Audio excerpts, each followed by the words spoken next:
Hello అండి, hi, నమస్తే. ఈరోజు థర్డ్ డే షూటింగ్కి వచ్చేసాము. జస్ట్ ఇప్పుడే లొకేషన్కి చేరుకున్నాము. ఒకరొకరు రెడీ అవుతున్నారు. ఆర్టిస్టులు అందరూ రండి రండి రండి ఉందండి, రెడీ అవుతున్నారు. ఇప్పుడు మీకు చూపిస్తాను. ఇదిగోండి, మా డైరెక్టర్ గారు కూడా రెడీ అయ్యారు.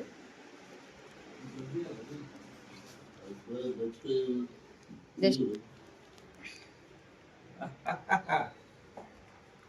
గుడ్ మార్నింగ్ గాల్, గుడ్ మార్నింగ్ గాల్. Hero Lakshminarayana hero hero hero double role, దీంట్లో డబుల్ రోల్ సార్ది. రెడీ అవుతున్నారు మాకు ఆర్టిస్ట్ అందరూ. ఇంకా సార్ కూడా మాకేదో సర్ప్రైజ్ ఇచ్చేలా ఉన్నారు. మా డైరెక్టర్ సార్ గెస్ట్ రోల్లో గట్రా చూస్తుంటే రెడీ అవుతున్నారు. ఇంకా అమ్మ స్టార్ట్ చేసింది పొద్దున్నే. మాకు ఆల్రెడీ ఒక రౌండ్ అయిపోయింది, టీలు టిఫిన్లు అన్నీ. మిగతా అప్డేట్స్ ఈవినింగ్ ఇస్తాను ఫ్రెండ్స్. బాయ్.